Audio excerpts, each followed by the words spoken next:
Nanti akan kami kasih kesempatan kepada Bang Ali Mokhtar dan juga Bang Fahri Hamzah. Namun berbicara soal demokrasi jelas tak lepas dari sosok yang satu ini, mantan wakil presiden RI yang kontribusinya sudah luar biasa untuk dunia politik dan juga bangsa ini. Kita langsung bergabung bersama dengan rekan saya, Maria Asegaf, yang akan memandu dialog bersama dengan Yusuf Kala.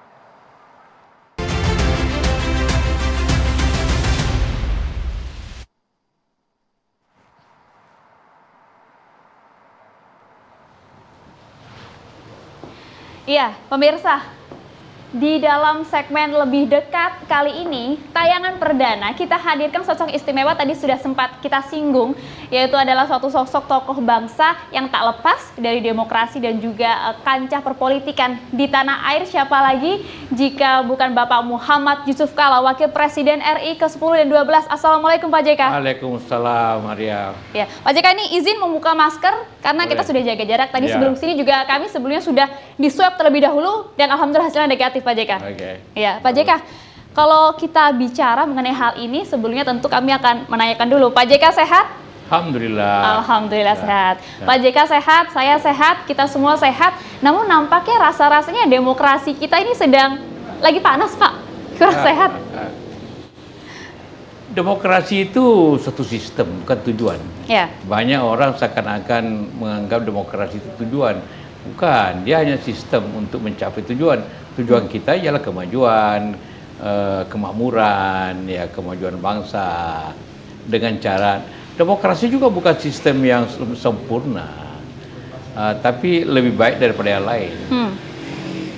Demokrasi ialah pilihan masyarakat, sering orang katakan dari rakyat, oleh rakyat, untuk rakyat. Seperti itulah sering kita ketahui. Dan kita sejak awal merdeka memilih itu sebagai suatu sistem pemerintahan, walaupun dengan berbagai perubahan-perubahan yang terjadi.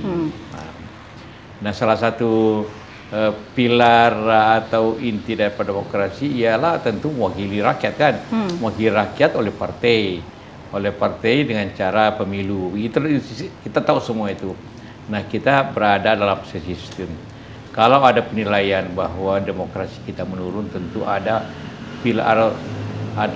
pilar-pilarnya atau komponen-komponen demokrasi itu yang tentu mengalami oleh penilai, bukan kita semua, oleh penilai bahwa ada penurunan di negeri ini. Betul. Tentu kita harus melihatnya secara objektif, yang mana supaya bisa kita perbaiki.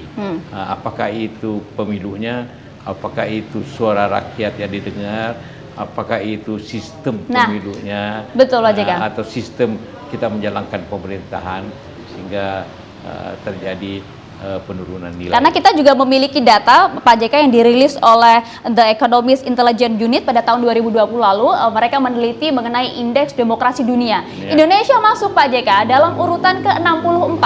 Namun dikategorikan sebagai negara dengan indeks demokrasi, bahkan dinyatakan sebagai demokrasi yang cacat. Itu dalam segala segmen tadi yang sempat Pak JK juga sebutkan mengenai pemilu, sistem demokrasi, dan juga bagaimana kemudian rakyat dilibatkan. Sependapat Pak JK?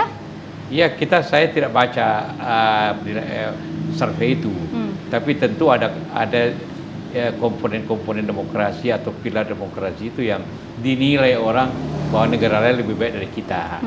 Tapi nomor 65 itu berarti ada di tengah-tengah, tidak terlalu jelek. Nomor 4 di Asia, Pak? Ya adalah 60 berapa kan. Jadi kita berada di tengah lah. Tapi dibanding dengan negara-negara lain, itu juga tentu kita ada kekurangan, kita ada kelebihan juga. Ada kekurangan, ada kelebihan. Kalau Pak JK melihat sebenarnya sistem demokrasi kita saat ini, pas tahun terakhir hingga saat ini, seperti apa Pak JK? Apanya? Sistem demokrasi di negara kita saat ini. Sistem demokrasi kan mempengaruhi sistem pemerintah. Betul. Ya, kalau awal kemerdekaan kita memakai sistem parlementer, banyak partai. Sejak Wakil Presiden Pak Bung Hatta mengumumkan dengan maklumat MX, berdirilah begitu banyak partai. Sampai pemilu tahun 1955 ada 145 partai atau perorangan yang ikut pemilu, begitu banyak. Nah, tapi demokrasi kemudian oleh Bung Karno disebut demokrasi terpimpin. Tapi ya tentu bukan demokrasi liberal tentunya, tapi terpimpin yang banyak juga orang mengartikannya itu lebih otoriter, ya benar juga. Nah, kemudian pada zaman Orde Baru, mula-mula juga demokrasi Pancasila disebutnya, mula-mula bebas, tapi kemudian dikendalikan oleh pemerintahnya jatuh, dua-dua jatuh. Jadi demokrasi juga apabila tidak dijalankan dengan benar, menimbulkan masalah, bukan hanya masalah politik, dia ke masalah ekonomi, dan itu bisa suatu pemerintahan itu jatuh, seperti pengalaman kita. Sehingga kenapa demokrasi ini harus dijaga, karena itu pilihan bersama. Apakah itu dari partai politik dan sebagainya harus menjaga ini sebagai suatu sistem yang kita setuju bersama. Kita setuju bersama dan negara hadir untuk mengatur dan juga menjamin demokrasi.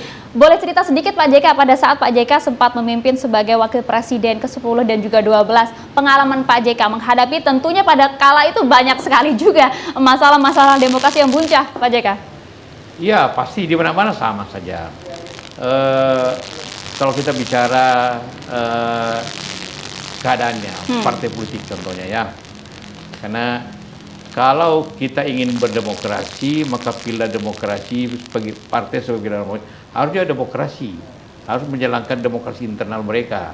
Di internal dulu diselesaikan. Kalau partai itu tidak menjalankan demokrasinya, maka bagaimana dia ingin menjalankan demokrasi nasional, kebangsaan kita, demokrasi kita. Nah, karena itulah memang partai-partai juga tentu ada masalah. Kalau kita ambil sekarang, dari 8 partai yang ada yang di parlemen, itu cuma 2 yang tidak pernah berkonflik. Cuma Gerindra dengan Nasdem. Gerindra dan Nasdem. PDIP ya pernah, sehingga timbul PDIP, ya, Ibu Mega.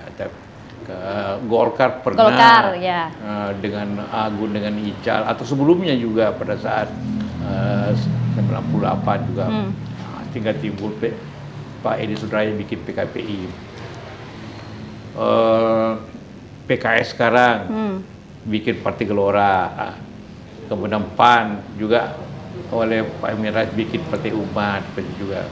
P3 pernah pecah, PKB pecah tergustur dengan jadi masalah demokrasi internal partai itu memang harus dijaga.